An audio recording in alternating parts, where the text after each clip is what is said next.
Welcome to Void of Rules, where nightmares have no boundaries. In this channel, we explore the darkest corners of horror that most dare not enter. Every video takes you deeper into the shadows where forgotten terrors wait. Help us reach 1,000 subscribers by year's end. The void hungers for new souls. And now, let's dive into the void. The fog clung to the dark pines as my car crawled up the winding mountain road toward Ravenhollow Academy.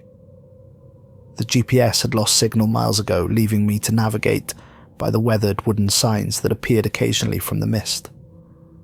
Each one bore the same raven insignia, the bird's eye seeming to follow me as I passed. My headlights barely penetrated the dense fog, casting an eerie glow that made the forest around me seem alive with shifting shadows. I'd taken this position out of necessity after my previous school closed unexpectedly. The offer from Ravenhollow had appeared in my mailbox the very next day. An unusually formal letter on thick parchment, offering a literature teaching position with a salary that seemed too generous to be true. There had been no interview, just a request for my signature and a start date. I should have questioned it more, should have researched the institution, but something about the elegant letterhead and the promise of a fresh start had been irresistible. As I rounded the final bend in the road, Ravenhollow Academy loomed before me, a sprawling Victorian structure of dark stone and sharp spires that pierced the low-hanging clouds. Gargoyles perched along the roofline, their stone eyes vacant yet somehow watchful. The central building was flanked by two wings that curved slightly, giving the impression of arms waiting to embrace or trap whoever approached. Rain began to fall, in a gentle patter, streaking the windshield and adding to the melancholy atmosphere. I parked in the empty faculty lot and grabbed my suitcase. The gravel crunched beneath my feet as I approached the massive oak doors, each carved with intricate scenes that seemed to depict figures in various states of transformation. Before I could knock, they swung open silently. Professor Oliver Walsh. The woman who greeted me wasn't asking a question. Her voice was cool and measured, like water trickling over stone. "I am headmistress Mariah Vex. We've been expecting you." Headmistress Vex had the kind of face that was difficult to age. She could have been 40 or 70. Her silver hair was pulled back in a severe bun, and her eyes were so dark that pupil and iris were indistinguishable. She wore a high-collared black dress that seemed to absorb the dim light of the entryway. A brooch at her throat caught what little light there was, a silver raven with a ruby eye that winked at me as she moved. "Welcome to Ravenhollow Academy," she continued, not waiting for my response. "A place of learning for those with exceptional needs. Our students require specialized instruction and understanding. I trust you are up to the task." "I am," I said, trying to project confidence despite the unease crawling up my spine. The grand foyer stretched around us with a sweeping staircase leading to upper floors and corridors branching off like arteries from a heart. Portraits lined the walls, their subjects' eyes following my movement with unsettling precision. She nodded once, sharply. "Ellis will show you to your quarters. Classes begin tomorrow. I suggest you use the evening to familiarize yourself with our procedures."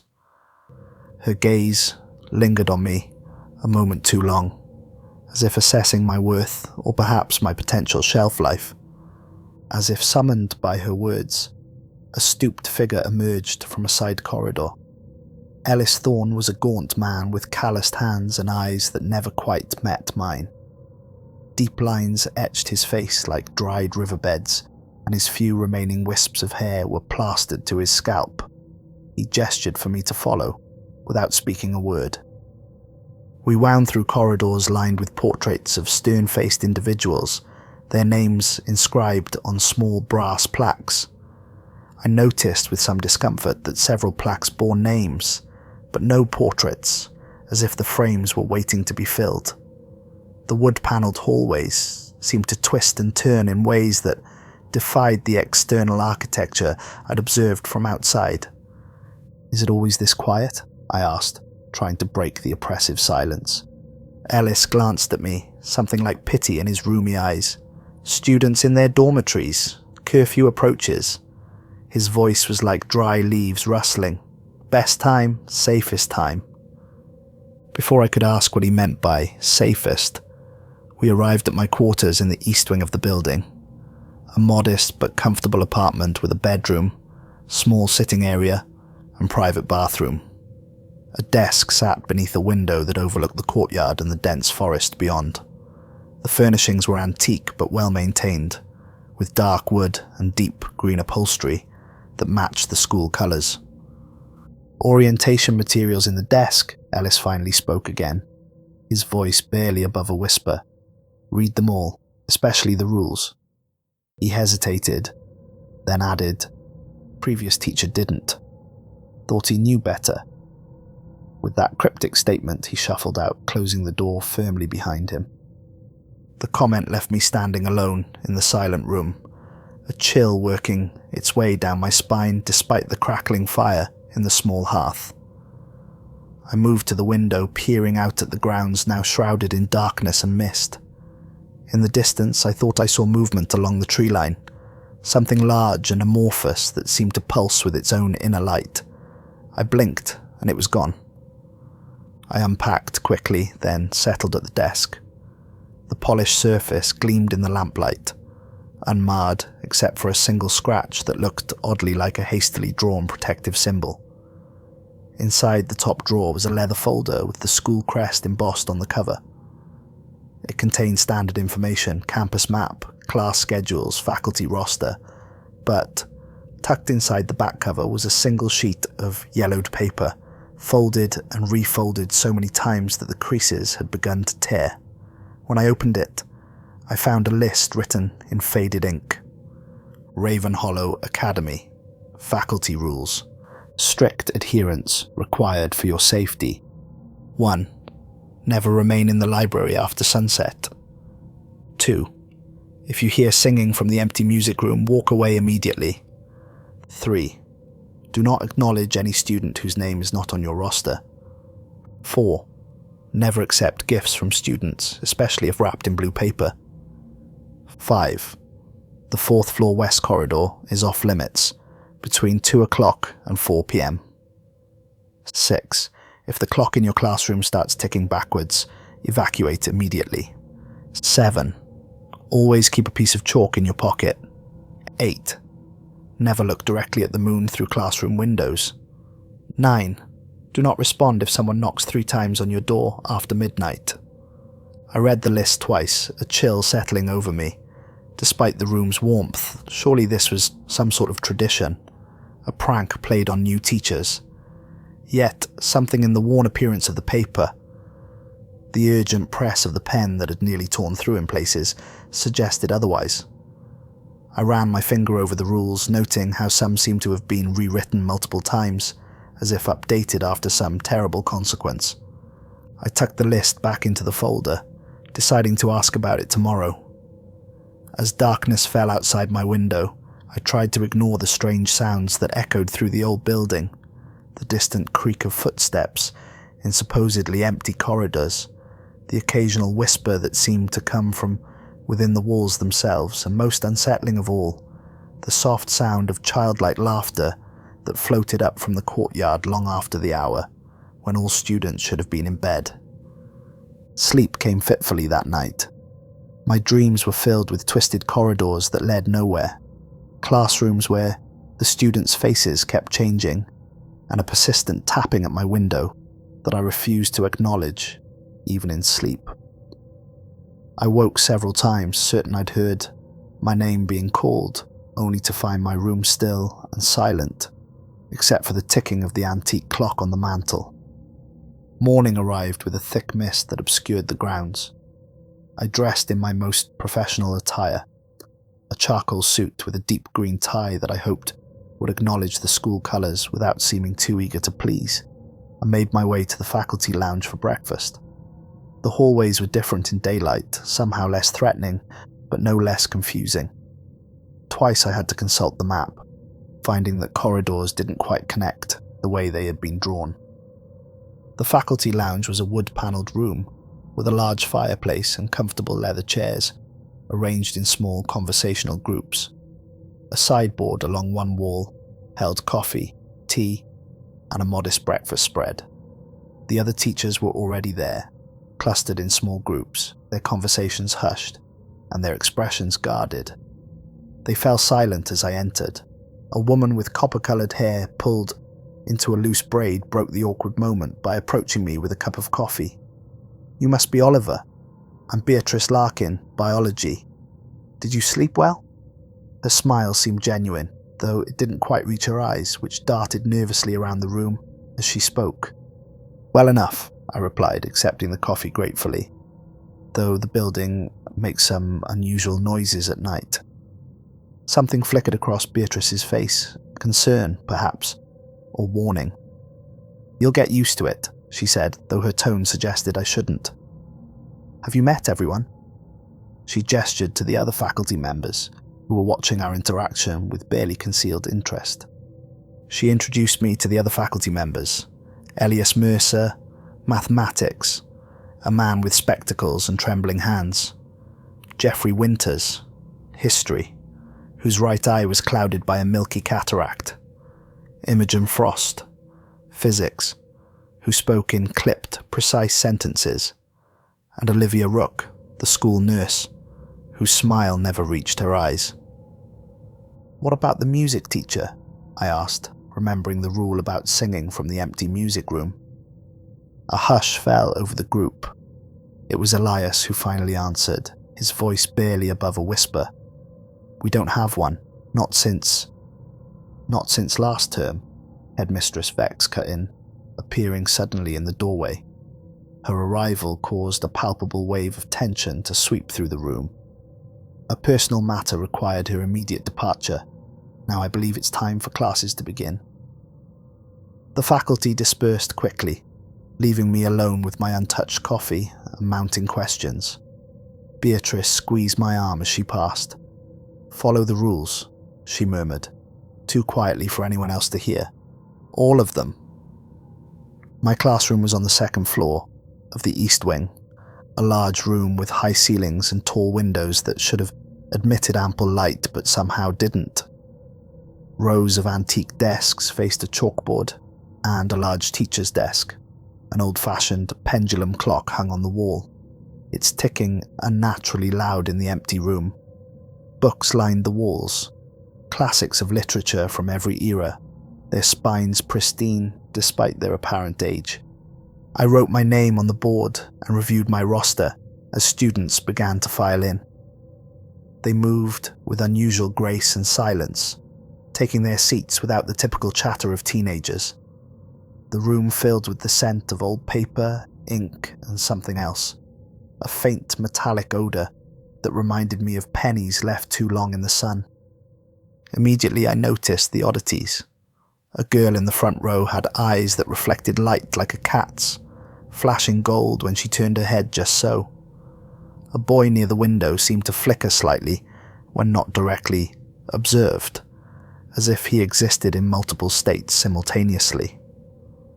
Two students in the back moved in perfect unison, their blinking synchronized, their pencils touching paper at exactly the same moment. Another student's skin had a faint blue undertone, as if perpetually cold, and his breath fogged slightly despite the room's comfortable temperature. I cleared my throat. "Good morning, I'm Professor Walsh, your new literature teacher." 23 pairs of eyes fixed on me with unnerving intensity. Some blinked too rarely, others too often.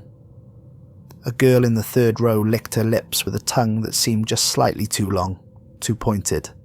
I began calling roll, and each name was answered with a quiet present, the voices blending together in an almost musical cadence, until I reached a name that made me pause.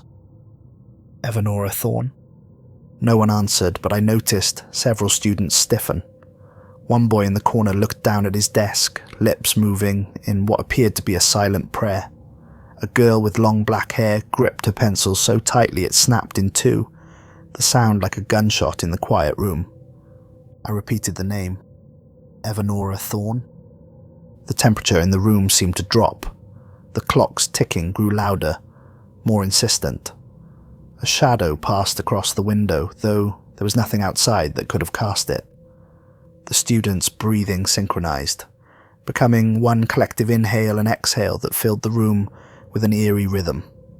I remembered the third rule. Do not acknowledge any student whose name is not on your roster. But Evanora's name was on my roster. I looked again to be sure. There it was, written in a slightly different hand than the others, the ink a shade darker, as if added later. Never mind, I said, continuing with the roll. The tension in the room eased slightly, but I couldn't shake the feeling that I'd narrowly avoided something terrible. The shadow at the window lingered a moment longer, a formless darkness that seemed to watch me before sliding away. The rest of the morning passed without incident. I assigned readings from Poe, noting how the students seemed unusually engaged by the macabre tales. They dissected the telltale heart with clinical precision, their analysis showing insights beyond their apparent years. One student's commentary on the narrator's descent into madness was so vivid, so personal, that it raised the hair on the back of my neck. As they filed out for lunch, a girl with stark white hair lingered.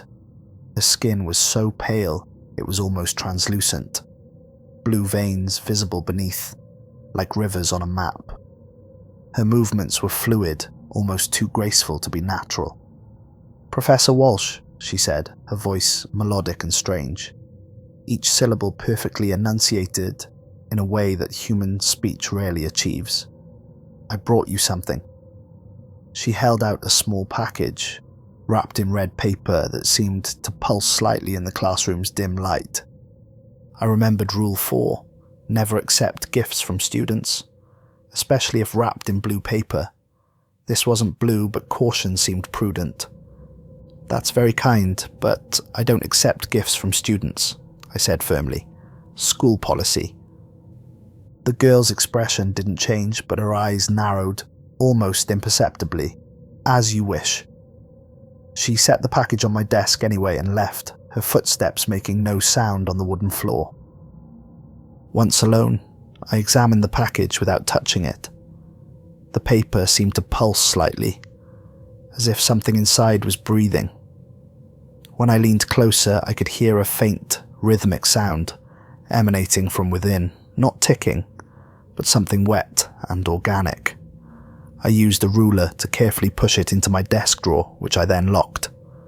The drawer shuddered once, then was still. The faculty dining room was somber at lunch. The long table gleamed with polish, set with fine china and crystal that seemed at odds with the grim expressions of those gathered around it. I took a seat beside Elias, who was mechanically eating soup without seeming to taste it. Dark circles ringed his eyes, and his hands trembled more than they had that morning. "How was your first morning?" he asked, not looking up. "Interesting," I replied carefully. "I noticed some unusual things about the students." Elias finally met my gaze, his eyes bloodshot and weary. "Did you read the rules?" "Yes, they seemed a bit odd." "Follow them," he said simply. "I've been here 7 years. Those who don't follow the rules don't last a month." He pushed his spoon around the bowl, creating ripples that never quite reached the edge. "The rules protect us, not completely, but enough." "What happened to the last literature teacher?" I asked. Elias's spoon clattered against his bowl. A hush fell over the table, other faculty members pausing mid-bite to listen. He thought the rules were a joke, some kind of initiation ritual. He leaned closer. "He stayed in the library after sunset. We found his chalk the next morning. Nothing else." "His chalk?" "Rule 7. Always keep a piece of chalk in your pocket. It's a protection." Elias reached into his pocket and produced a stub of white chalk, worn down with use. "Take this. I always carry extra." He pressed it into my palm, his fingers cold against mine. Keep it with you. Always. I accepted the chalk, more confused than ever, but unwilling to dismiss his obvious fear. The chalk felt unusually heavy, almost warm, in my hand. Do you know why Evanora Thorne wasn't in class today? Her name was on my roster. The blood drained from Elias's face. Around the table, forks clattered to plates. Beatrice made a small, choking sound. Don't say that name, he hissed. That name should not be on any roster. Tell the headmistress immediately. Before I could respond, a bell rang, signaling the end of lunch. Elias hurried away, leaving me with his half-eaten soup and a growing sense of dread. As the faculty filed out, Olivia Rook caught my eye and gave an almost imperceptible nod toward the door, a silent communication that I should seek her out later. I spent my free period in the faculty lounge, reviewing my afternoon lessons while keeping the chalk in my pocket as instructed. The lounge was empty, except for Olivia Rook, who sat by the window staring out at the mist-shrouded grounds. Her hands worked restlessly in her lap, twisting a handkerchief into knots and then smoothing it out again. Nurse Rook, I ventured, may I ask you something? She turned slowly, her eyes focusing on me, as if from a great distance. For a moment they seemed entirely black, but she blinked, and they were normal again, a warm brown that crinkled slightly at the corners when she smiled. You want to know about the rules? Yes, and about a student named Evanora Thorne. Olivia flinched visibly, glancing at the door to ensure we were alone. Not here, she whispered. Meet me in the infirmary after dinner. 8 o'clock, not a minute later. She rose, smoothing her skirt with trembling hands. And Professor Walsh, don't speak that name again, not until we've talked. The rest of the day passed in a blur of literature, discussions and strange occurrences. In my afternoon class, the shadows seemed to move independently of their casters, stretching toward me when I approached certain students and retreating when I stepped away. A boy answered a question about Macbeth in perfect Shakespearean English, his voice suddenly deeper and accented, as if someone else was speaking through him. A girl's essay contained passages in a language I didn't recognize but somehow understood while reading, the comprehension slipping away as soon as I moved to the next page. During my final class, the clock on the wall stopped abruptly, its pendulum freezing mid-swing. The students didn't seem to notice, but I felt a cold dread creep over me. After a moment that stretched into eternity, it began ticking again, but the second hand moved counterclockwise. Rule 6. If the clock in your classroom starts ticking backwards, evacuate immediately. Class dismissed, I announced, trying to keep my voice steady. Read chapter 3 for tomorrow and be prepared to discuss the symbolism of the raven. The students filed out silently, leaving me alone with the backwards ticking clock. As the last student left, the clock abruptly returned to normal, the second hand resuming its clockwise journey as if nothing had happened. I gathered my materials quickly and left the room, not looking back. By the time classes ended, I was exhausted and increasingly convinced that Ravenhollow was no ordinary school. I ate dinner quickly, barely tasting the rich food, and made my way to the infirmary at precisely 8 o'clock. The infirmary occupied a small wing off the main building, connected by a covered walkway that was little more than a tunnel of glass and iron. Rain pattered against the panes as I hurried through, casting distorted shadows across my path. The infirmary itself was surprisingly modern compared to the rest of the school. Clean white walls, fluorescent lighting, and the sharp smell of antiseptic. Olivia was waiting, her office lit only by a single lamp. She closed the door behind me and motioned for me to sit. The walls were lined with medical texts, many of them ancient and bound in materials I preferred not to identify. A locked cabinet in the corner held bottles of various sizes, their contents murky and unidentifiable. You should have never been sent that roster, she began without preamble. Evanora Thorne was a student here 50 years ago. She died in a Let's call it an incident. Olivia's hands twisted together in her lap, her knuckles white with tension. Then why is her name on my class list?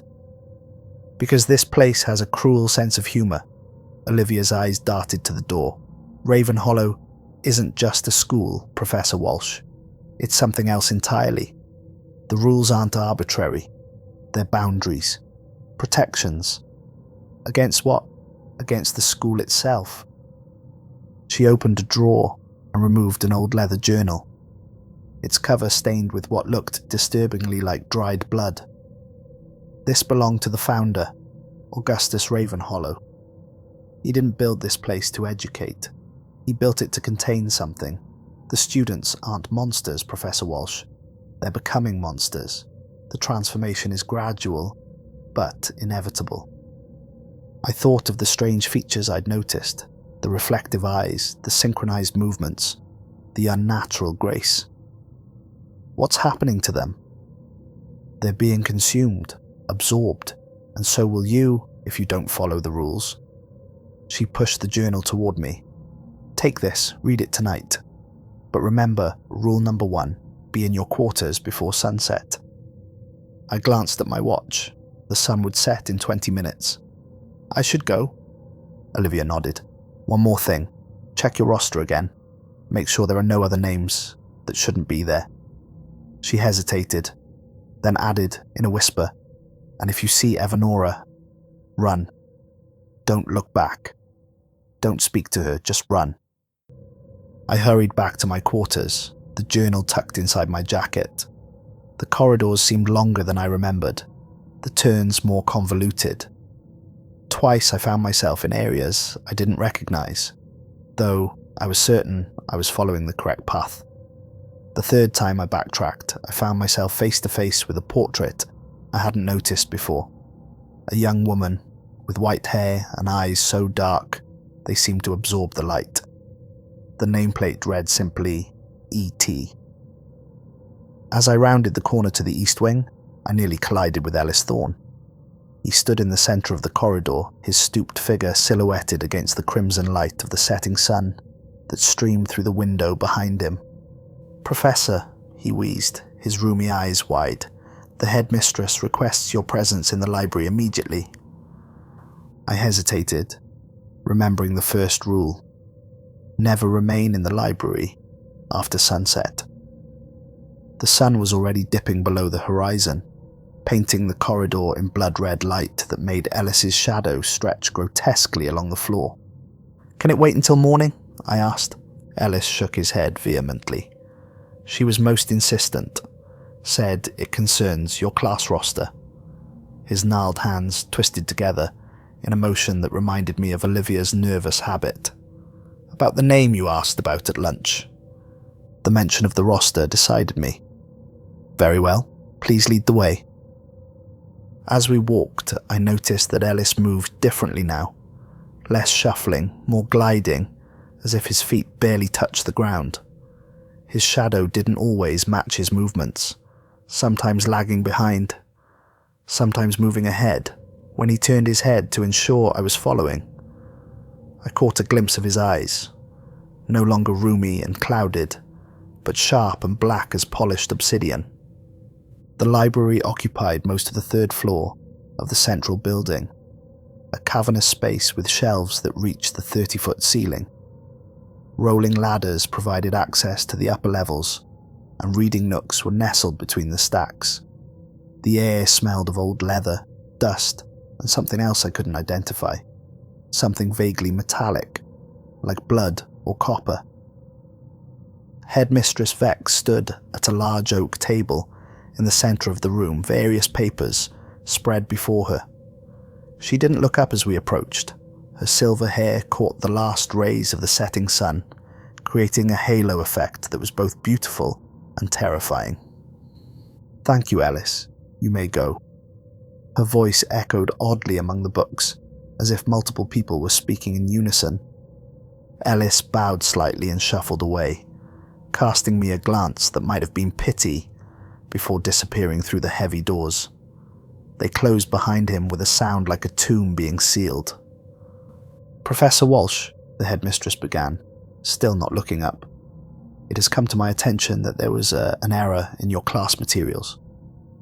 Her fingers traced patterns on the papers before her, leaving faint, glowing trails that faded almost immediately. "Yes, about that," I started. "I've taken the liberty of preparing a corrected roster," she interrupted, finally raising her eyes to meet mine. In the fading light, they looked completely black, not merely dark, but like windows into an infinite void. "You'll find it more accurate." She slid a piece of parchment across the table. I stepped forward to take it, noticing, as I did, that the sun had almost completely set. Through the stained glass windows, only a sliver of red light remained, casting prismatic patterns across the floor that moved in ways light shouldn't move. "I should return to my quarters," I said, folding the roster without looking at it. "Not yet." Her voice had changed, becoming layered, as if multiple people were speaking in unison. "There's something else we need to discuss." She moved around the table toward me, her movements fluid and predatory. "You've been asking questions about Evanora Thorne." The last ray of sunlight vanished.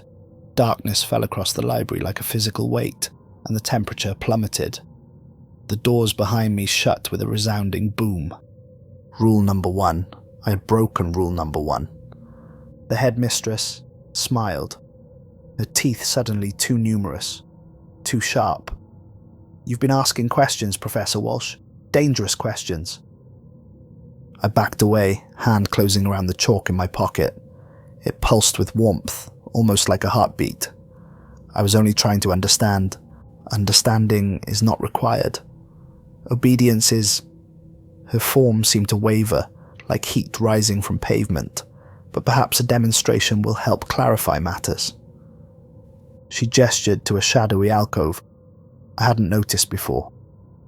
Something moved within it, a figure stepping into the dim light of the oil lamps that had somehow ignited themselves around the room. It was a girl, or what had once been a girl. Her hair was white as bone, her skin translucent, showing the dark veins beneath.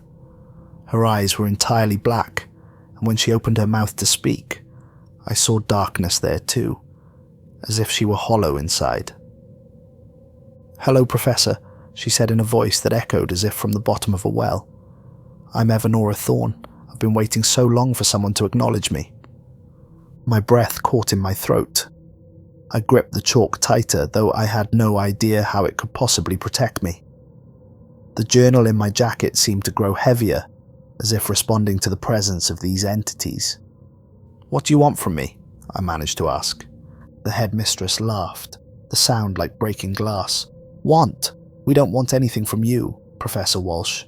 We want you, as we wanted the literature teacher before you, and the one before him."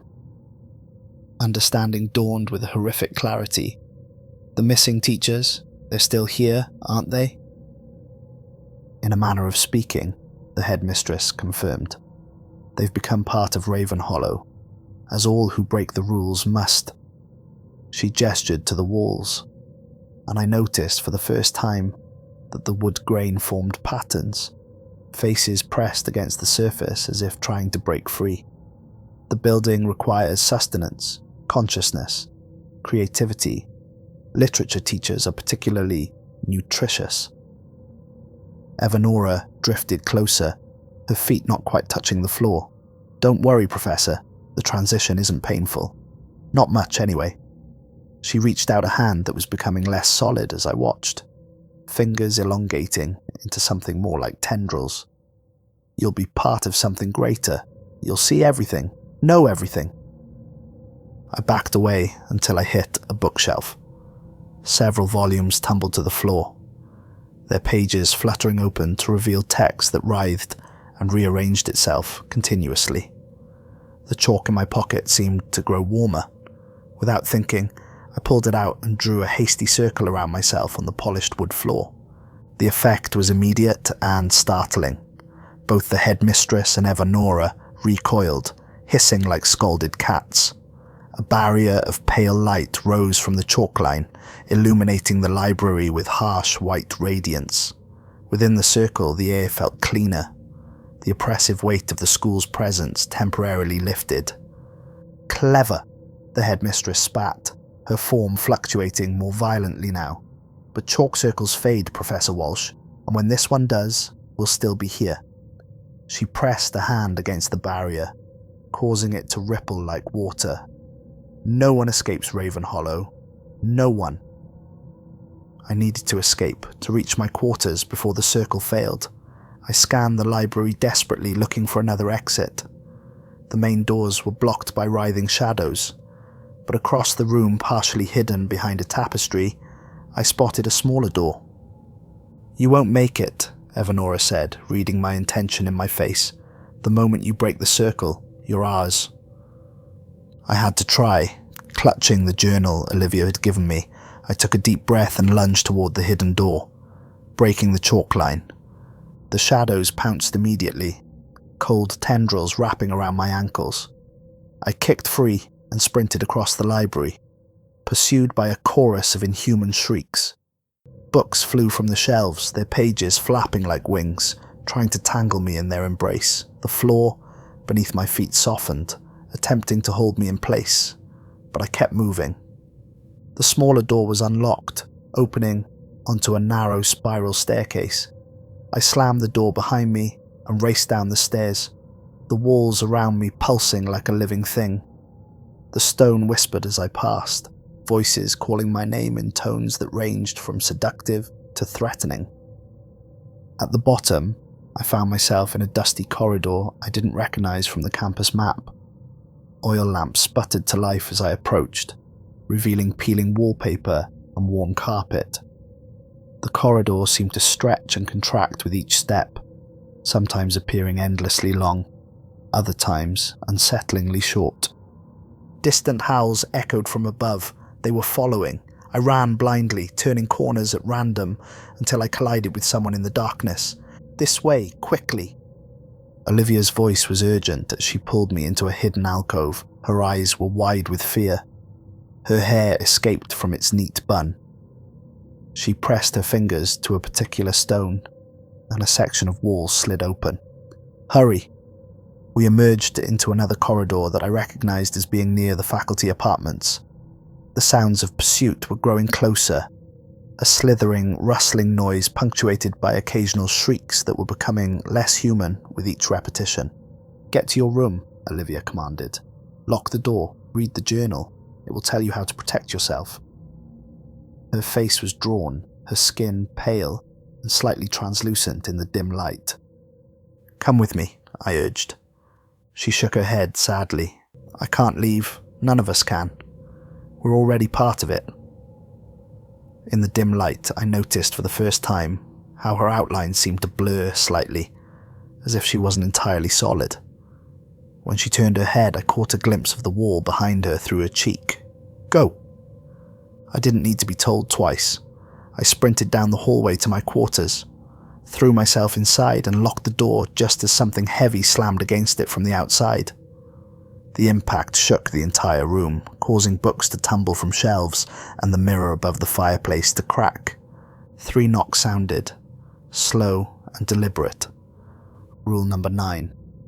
Do not respond if someone knocks 3 times on your door after midnight. I checked my watch.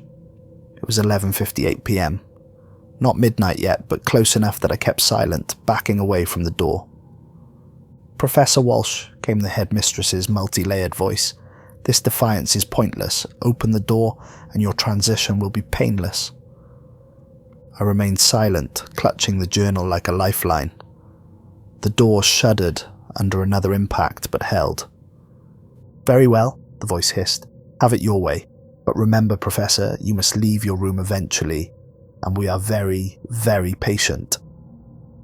Midnight came and went. The knocking continued sporadically throughout the night, but I didn't answer. Instead, I read Augustus Ravenhollow's journal by the light of my desk lamp, my heart pounding as I absorbed its terrible contents.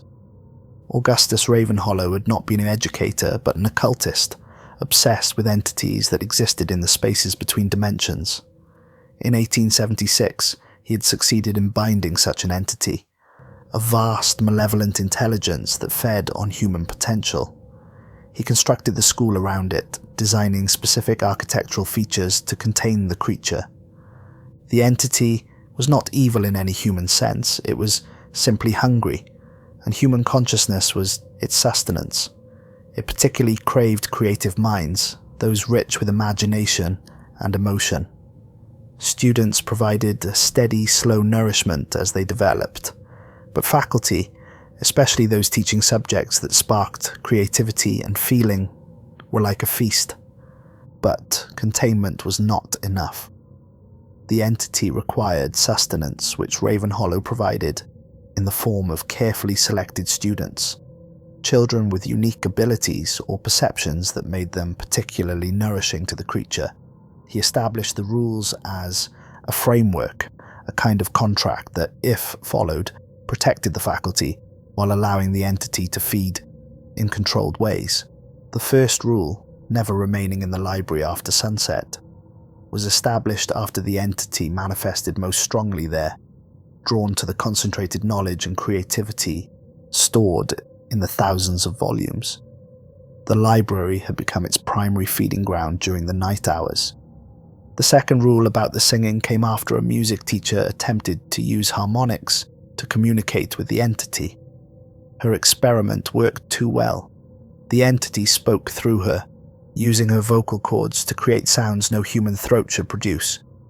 Now the empty music room sometimes echoed with her endless performance, the entity using her remnants to lure new prey. Each rule had a similar origin story, a tragedy that had necessitated its creation.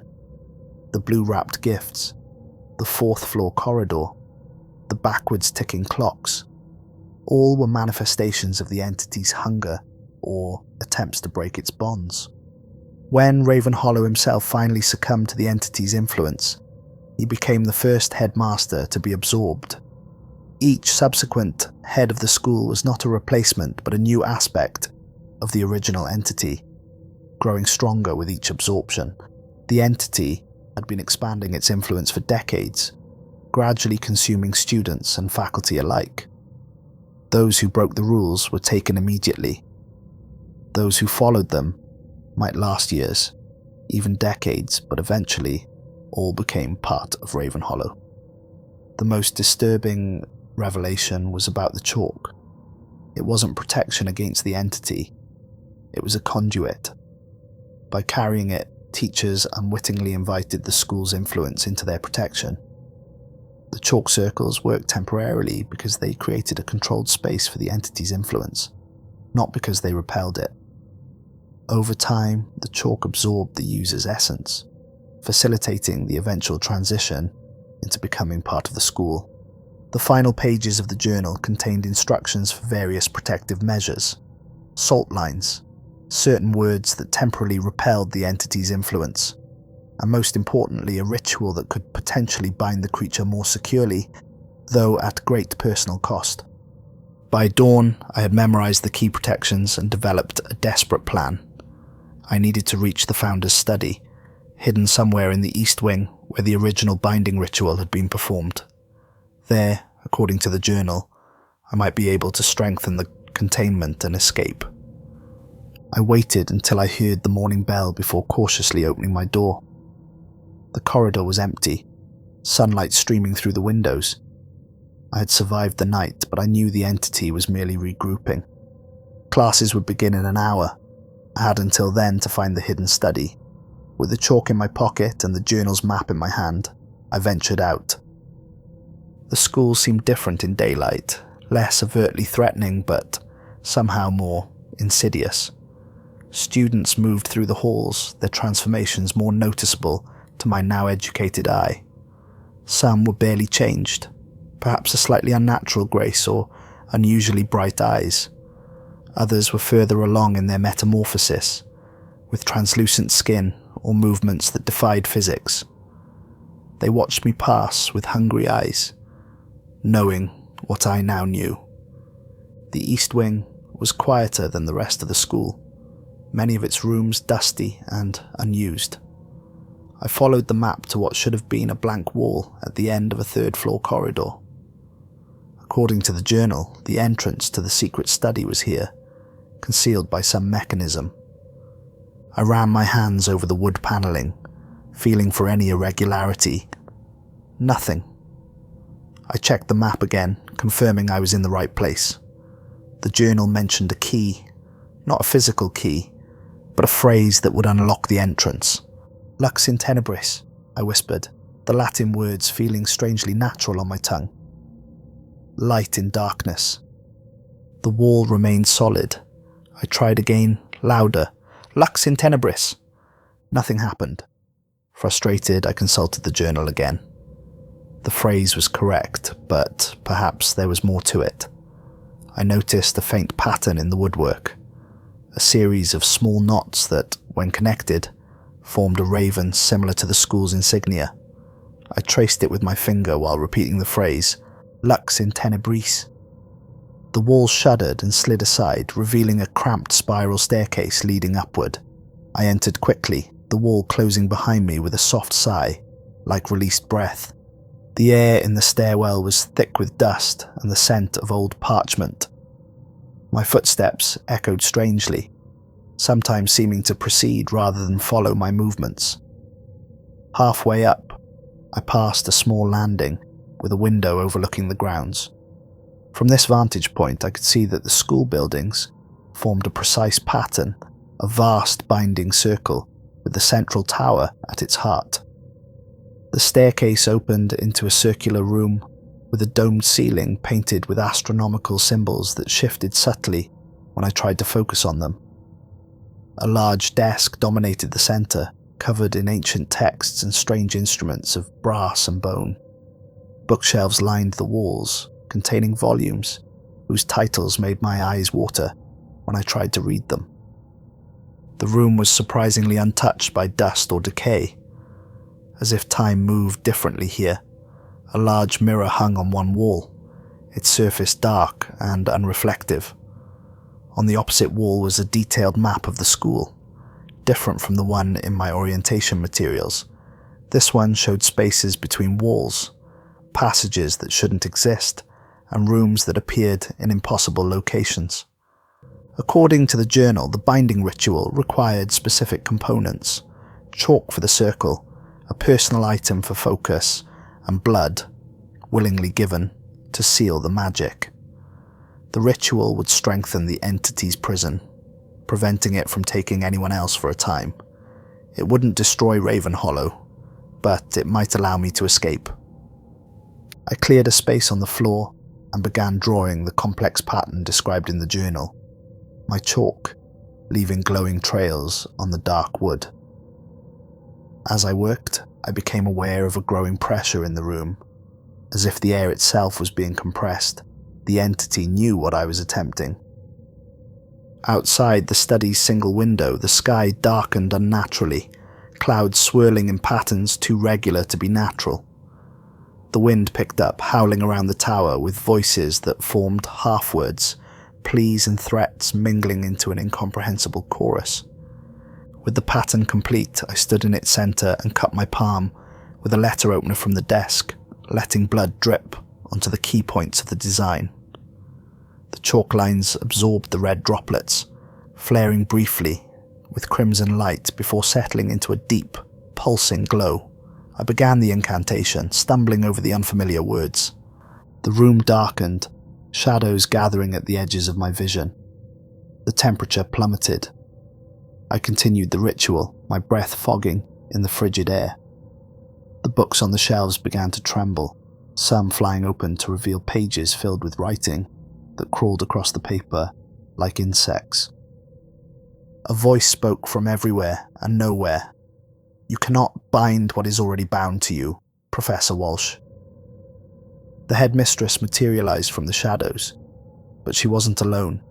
Beside her stood Elias, his eyes hollow and his skin grey. Behind them were others, teachers and students I recognized, all with the same empty expressions, their forms blurring at the edges as if they were slowly dissolving. "You've broken the most important rule," the headmistress said, her voice resonating through my bones. "The one we don't write down, never attempt to leave Ravenhollow." "That's not a rule," I retorted, continuing the ritual. "That's a prison sentence." "It's the natural order," she countered. "All schools transform their students. Ours is merely more literal." The chalk circle began to pulse with light, pushing back the shadows. The figures at the edge of the room writhed in apparent pain. The mirror on the wall cracked, dark liquid seeping from the fissures. "You're too late," I said, feeling the ritual nearing completion.